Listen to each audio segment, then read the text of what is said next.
O planejamento espiritual da obra mediúnica de Chico Xavier.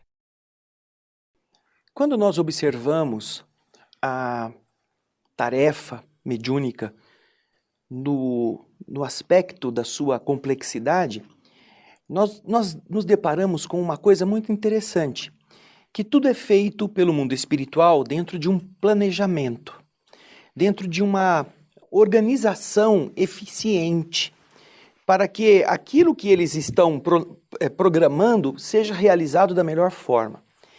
Então nós observamos que nesse primeiro período da produção psicográfica de Chico Xavier, os espíritos sabiam que ele havia iniciado uma trajetória longa e que, por ser desconhecido do público, ele não estaria sendo muito requisitado por muitos outros compromissos que envolveriam no futuro a sua mediunidade.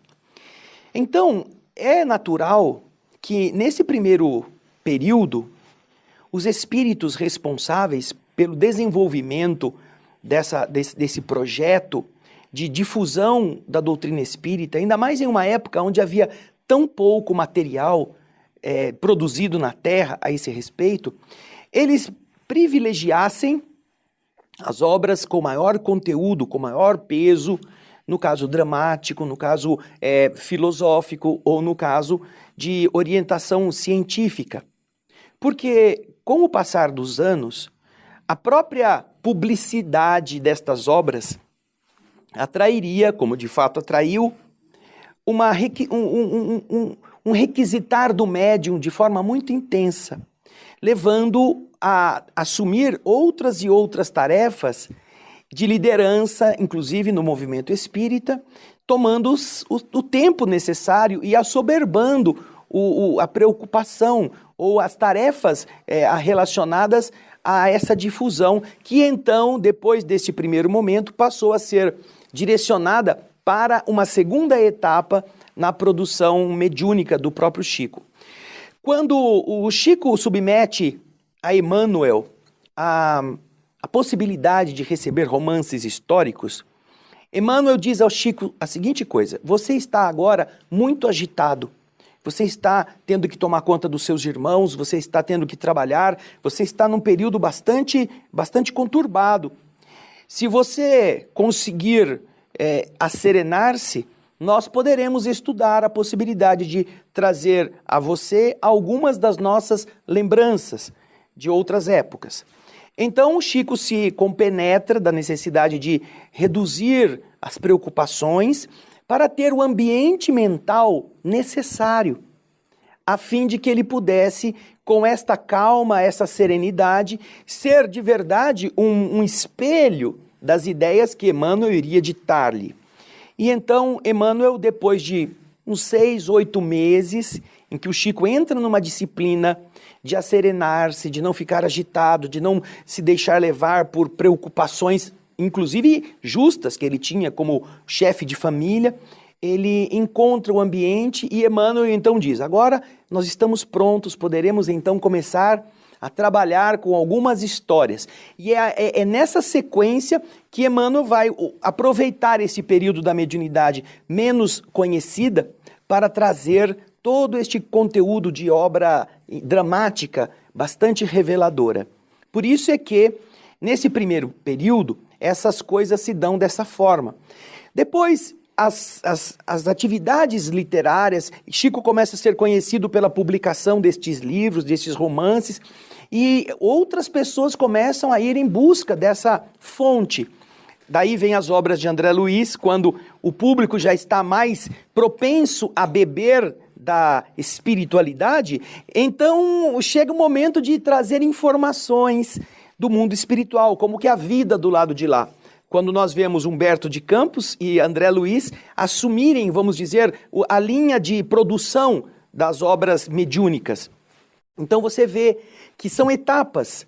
Depois deste período, nós vemos a doutrina espírita chegando, graças às publicações de muitos livros, ao conhecimento do povo. E mulheres que perderam filhos, pais que estão aflitos, que agora começam a entrever a experiência de Chico Xavier como uma comprovação da sobrevivência, começam a procurá-lo com a esperança de ter notícia. E então os espíritos, usando a mediunidade do Chico, inauguram, vamos dizer assim, aquele período de consolação em que, através da sobrevivência atestada pela mediunidade, os que partiram vêm trazer um carinho para os que ficaram, gerando com isso, então, uma conversão da alma espontânea, não mais uma conversão do intelecto. E a partir daí, as obras sociais que estas crianças, estes filhos, estimulam os seus pais a produzirem como uma homenagem ao amor divino, e essa lembrança vão se multiplicando. Então você vê que há toda uma programação inteligente, racional, que faz com que a obra daquele médium possa estar em cada período adequada às exigências que aqueles períodos estariam solicitando na divulgação da doutrina. Todo um caminho que foi metodicamente, porque Chico, desde o começo, com o primeiro encontro com Emmanuel não disse para ele lá no açude, olha, você tem que amar o próximo, você tem que perdoar as pessoas e tem que fazer o bem. As 3 regras básicas que Emmanuel dá a Chico são disciplina, disciplina e disciplina. E como um ser disciplinado que aceita o trabalho, os espíritos vão colocando em cada período aquilo que se fazia necessário para tocar as pessoas pela inteligência, depois para ensiná-las a respeito de como são as coisas do outro lado da vida, e depois para a consolação, seja através da medicação que ele recebia de Dr. Bezerra com os receituários, seja através das cartas das pessoas que haviam perdido os seus entes queridos, a atestarem que ninguém morre. Por que os romances escritos através de Chico são tão importantes? Se você citar a parte dos romances, nós estamos vendo os romances em uma época em que, no nosso país, basicamente, a literatura era algo restrito às classes abastadas, às classes cultas. Não havia televisão, não havia... O rádio estava começando, havia pouca mídia. Então, o livro era o componente principal. E se nós... Isso eu sempre, às vezes, pensava a respeito quando meditava nesse tema. Se nós observarmos, o primeiro livro que os espíritos escreveram através da mediunidade de Chico não foi nenhum romance, foi uma coletânea de poemas. Escrever poemas na década de 30 do século passado, se nós escrevêssemos poemas hoje, certamente estaríamos fadados a um insucesso editorial. Mas, tratando-se de poemas de poetas famosos, que ainda eram cultuados e conhecidos nas classes cultas, este foi um processo de demonstração da sobrevivência que desafia naquele período as inteligências e o establishment intelectual da época. Então você vê, o primeiro livro, Parnaso de Além-Túmulo, que traz poemas de inúmeros poetas lusitanos e brasileiros, com os seus estilos, com a sua maneira de referir-se, com os seus temas típicos, correspondeu a um arrebentar de porteira para chamar a atenção das pessoas da intelectualidade. E depois, na sequência, obras de natureza filosófica, de natureza mais aprofundada para o pensamento dessas criaturas, até chegarmos naquilo que também era bastante cultuado nos círculos de entretenimento da época, que são os romances, as obras romanceadas, as obras com toda uma trama, uma história, aproveitando Emmanuel para colocar nestas histórias todo o emaranhado reencarnatório, toda aquela lógica que explicava para as pessoas leigas a grandeza da justiça divina iluminada pela misericórdia. Você observa então que as obras romance, elas chegam a ambientes que as obras literárias, como poemas ou como filosofia, não chegavam. Há uma história interessante que conta Chico, que uma vez ele foi procurado por uma jovem que estava muito abatida, muito deprimida, porque ela tinha sido reprovada em um vestibular. E essa jovem chorava, naturalmente decepcionada com o resultado. Aí o Chico disse para ela assim, você conhece a história dos meus 28 zeros? 28 zeros? Não conheço. Aí o Chico conta que havia no departamento em que ele trabalhava, no Ministério da Agricultura, eles haviam lançado um concurso para promoção de carreira. Ele, então, mais 7 amigos, se inscreveram para que eles pudessem galgar um posto maior depois de passarem por um exame. Ele estuda com os seus amigos e, preparando-se, chega o dia da prova, vão ao Rio de Janeiro fazer a prova.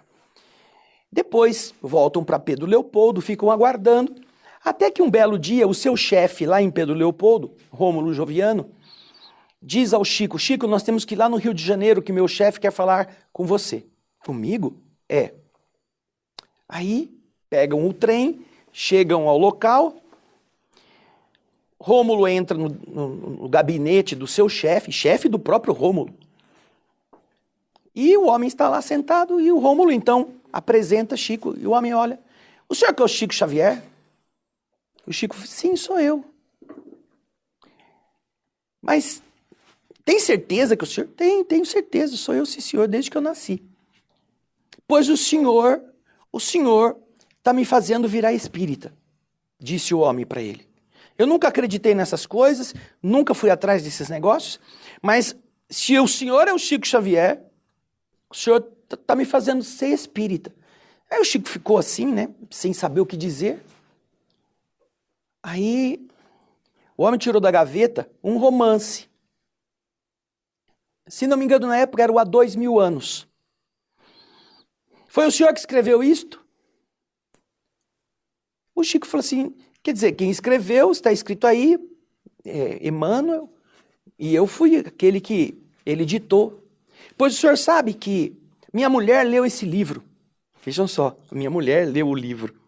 Ele não leria um romance, mas a esposa dele leu o livro. E ela ficou tão encantada com esse livro que ela falou tanto na minha cabeça que eu também li o livro. E aí eu peguei a sua prova e vi que o senhor tirou 28 zeros na prova. Chico não sabia. Ele ficou sabendo que ele ia ser reprovado, que ele tinha sido reprovado, que ele tinha tirado 28 zeros na prova. Em 28 das 40 questões, ele tinha se equivocado.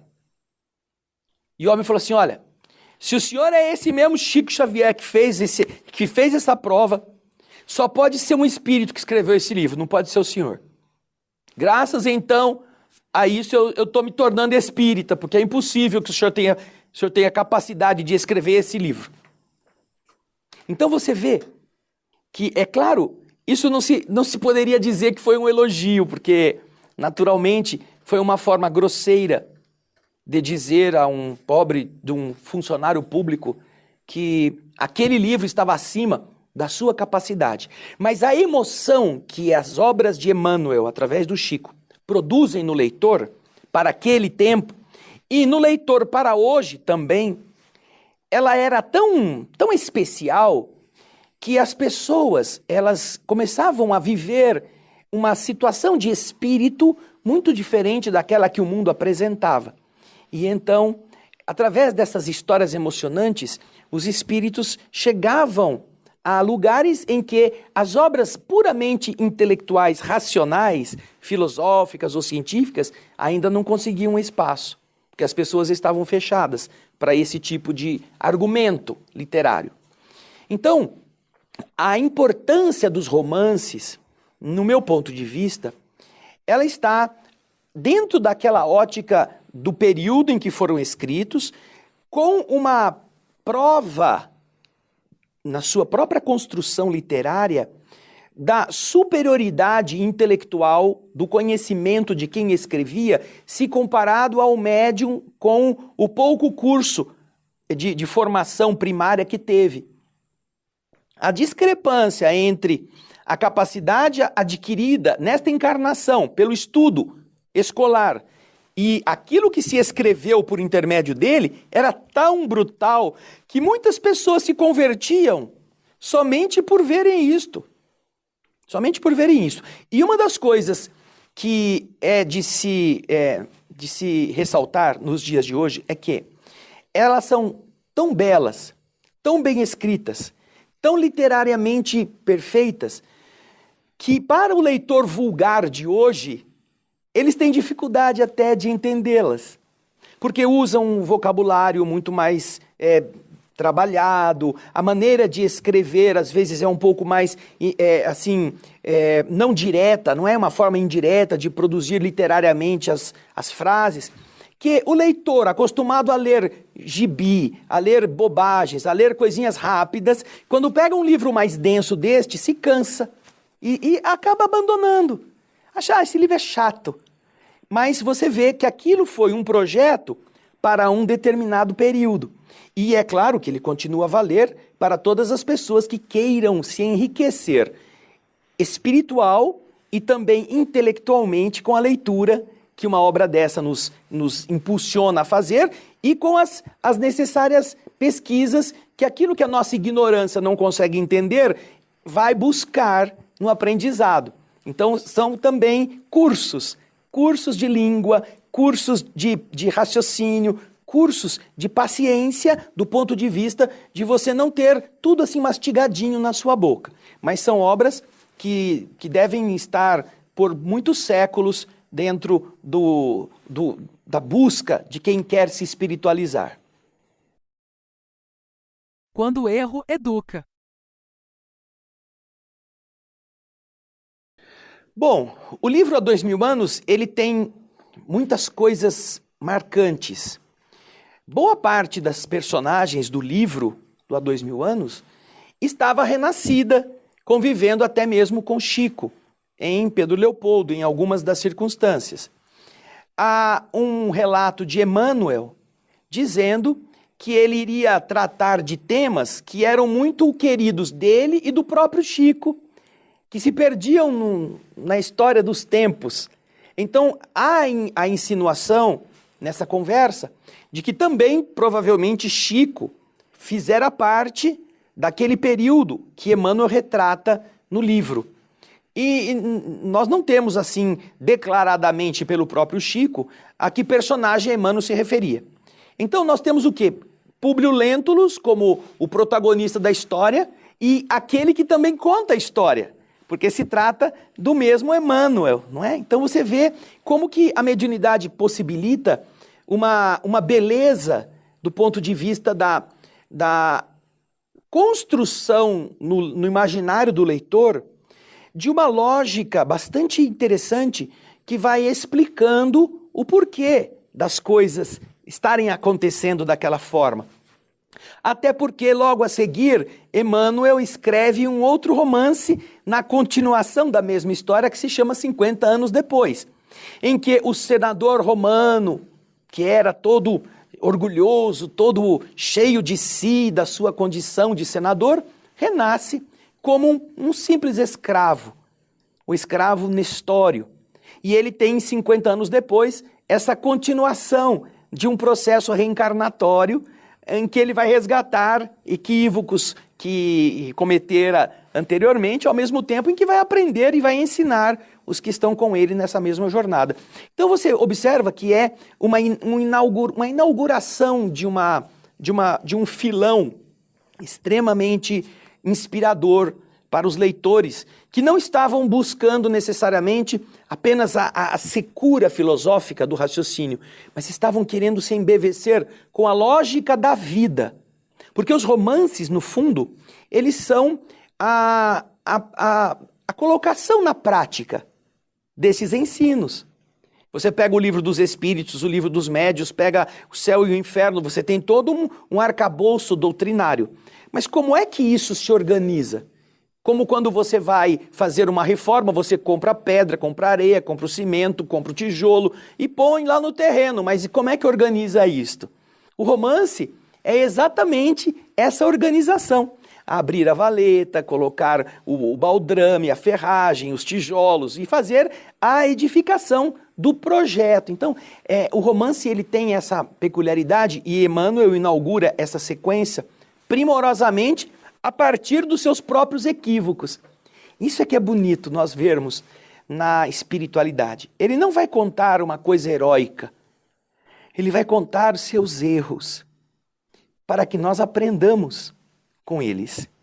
Estes erros que são nossos, não é? Que são erros do ser humano, que são erros da natureza imperfeita dos homens. Nós passamos tão pouco tempo numa vida e queremos ser os melhores, ser os infalíveis, ser os perfeitos. Emmanuel tem a oportunidade de escrever um romance e o primeiro que faz é contar das suas tragédias, dos seus equívocos, sem diminuí-los, sem empalidecê-los, sem parecer que cometeu isso por culpa de alguém. Não, é extremamente próximo de nós o que faz Emmanuel para nos educar, dizendo, olha, eu fiz tudo isso, não faça as mesmas coisas que eu fiz. O leitor então se sente compungido a entender a grandeza desta alma, até porque também, quando nós chegarmos do lado de lá, na hora em que estivermos precisando tomar consciência de quem nós somos, não vai adiantar pôr a culpa nos outros. Nós precisaremos dizer, eu fiz porque eu quis, eu fiz porque eu gostei, eu bebi, eu me embriaguei porque eu tinha prazer nisso. Não é porque meu pai não me ensinou, meu tio me levou no boteco, meu amigo me deu a garrafa. Não, foi porque eu não quis dizer não. Então essas obras representam exatamente essa colocação na prática dos ensinamentos. Antes doutrinariamente corretos, mas meio assim colocados em flutuação nos princípios, nos valores, nas leis. E ali não, Emmanuel coloca-os de verdade na relação entre as pessoas. A vida no mundo espiritual. Bom, já é aquela fase em que, atraídos pelas reportagens que falaram dele, por aquilo que já se estava vulgarizando em relação ao mundo espiritual, os espíritos aproveitam para ensinar aos leitores como que o mundo espiritual se estabelece, como que ele realmente vai ser encontrado por aqueles que deixam a vida física. Até então, as religiões dogmáticas não tinham como orientar as pessoas, a não ser para aqueles célebres paraíso ou inferno, com algum estágio no purgatório. Mas eram coisas assim muito esparsas, muito sem contextura. Já com André Luiz, nós encontramos essa noção bastante definida. Era tão importante que Chico Xavier, certa noite, precisou ser tirado do corpo para ser levado a essa cidade em espírito, a fim de que ele compreendesse que ela era real, porque como médium ele recebia. Mas a mente dele, que não estava acostumada com essas realidades do lado de lá, descritas desta forma, ela gerava certa barreira à descrição que o espírito queria trazer por intermédio dele. Então os espíritos o levam a uma excursão à cidade Nosso Lar, em algumas das suas partes, para Chico ver que de verdade era daquele jeito. E então este livro foi bastante importante, porque ele apresenta aquilo que os romances nos trazem como aplicação das leis espirituais na Terra, ele apresenta essa aplicação do outro lado.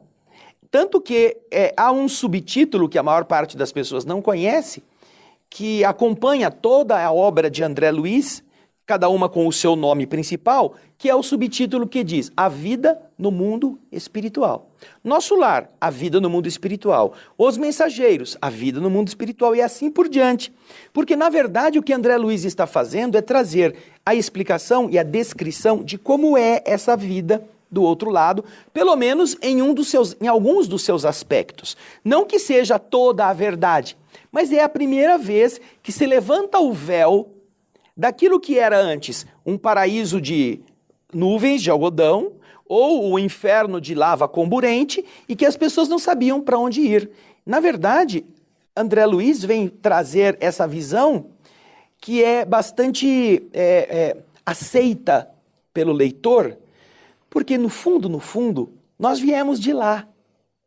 Então, quando um leitor começa a ler esta obra e ele tem uma busca espiritual, aquilo começa a fazer sentido. Ele fala, nossa, mas é isso mesmo.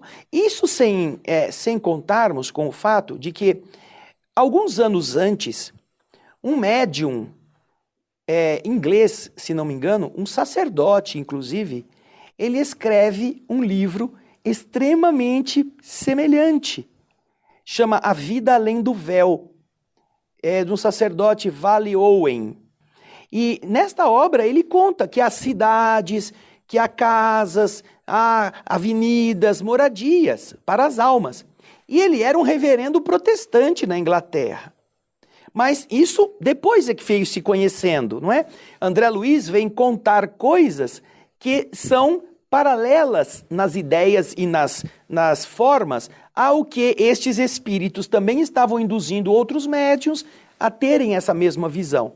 Para ajudá-los a sair daquela coisa diáfana e meio fantasmagórica de ficar esperando um paraíso diabano ou um inferno de tormentos, não é? Então, a vida continua estuante, apenas numa outra dimensão. Então, o Nosso Lar, que inaugura esse projeto, ele tem todos estes componentes que colocam na prática, agora linkando, fazendo a conjugação da nossa vida com aquilo que vamos encontrar do outro lado. Os romances contam a história de Emmanuel, de Públio Lentulus, de Pompílio Crasso, que são espíritos, mas que não estão aqui na Terra agora. Não são eles que estão protagonizando. É uma história contada. Agora, aqui não. André Luiz começa a contar aquilo que vai acontecer com qualquer pessoa que possa estar, no momento da desencarnação, se reconhecendo do lado de lá, com ambientes como aquele que ele está relatando. Chico Xavier. Na minha opinião, nós teremos muita vergonha quando desencarnarmos e descobrirmos quem era Francisco Cândido Xavier. Porque nós não teremos lhe dado, com todas as homenagens que se possam prestar-lhe, o valor real do seu espírito. Aliás, essa fala não é só minha. É uma fala que eu li recentemente em uma comunicação que Fernando Worms, um autor que fala a respeito da vida do Chico, ele também nos traz num livro chamado A Ponte. Eles têm 2 livros, A Ponte e um outro que se chama Uma Janela, agora não me recordo o título. Em um deles está essa explicação, ou esse comentário, que um dos seus mais próximos amigos, o Sr. Wicker, que deixou sua vida pessoal, ele e sua esposa, e se transferiram para Uberaba, ajudando o Chico a trabalhar, a ser o seu braço direito. Quando ele desencarna, ele se comunica algum tempo depois, em uma reunião familiar, onde estava sua esposa, ainda na Terra, e ele diz para ela, na comunicação, sabe, eu passei muita vergonha do lado de cá. E ela pergunta, mas por quê? Porque eu não imaginava que o Chico era quem ele era. E eu estou dizendo isso para você, para que você também não caia na mesma bobagem que eu. De achar que, ele comia pão de queijo com a gente, tomava café todo dia em nossa casa. Ele fazia isso. Mas não quer dizer que isso era a sua figura. Então, eu acho que, em primeiro lugar, eu não tenho condições, eu não tenho capacidade para dizer o que significa Chico Xavier. Eu sei o que ele era para mim, o que ele foi para mim. E esse é o exemplo mais puro da bondade de Deus. Alguém pobre, alguém sem recurso, que me amou a mim, André, sem me conhecer, a ponto de ele deixar de comer para que ele pudesse trazer um conhecimento que mudou quem eu sou, décadas depois. Então, por mim, como um espírito, é um marco de renovação da minha alma. É um ser que representa um presente do amor de Deus, que nunca pediu nada em troca, nunca esperou que nós fizéssemos algo para ele. Mas eu o encaro, para mim, como um benfeitor que eu não tenho como pagar, a não ser tentando fazer algo que vale a pena, em homenagem ao que ele sofreu, para que nós fôssemos felizes. Todas as pessoas que lerem uma só obra psicografada através da sua mediunidade, elas vão se transformar, se forem verdadeiramente interessadas, mas nunca vão saber quanto custou a ele, em noites de descanso, em dores físicas, em necessidades emocionais, trazer aquilo para que nós lêssemos.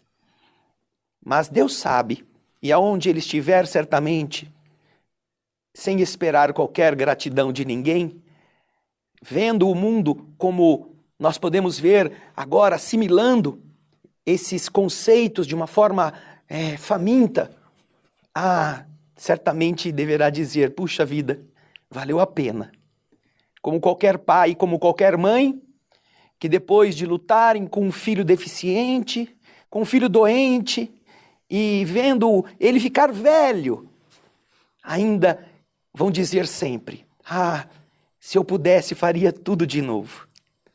Então, para mim, e eu posso dizer só para mim, não posso me arvorar em qualquer outra maneira de dizer o que os outros devem pensar a respeito, é alguém que nós vamos ter muita vergonha de um dia ter encontrado sem saber de verdade quem era.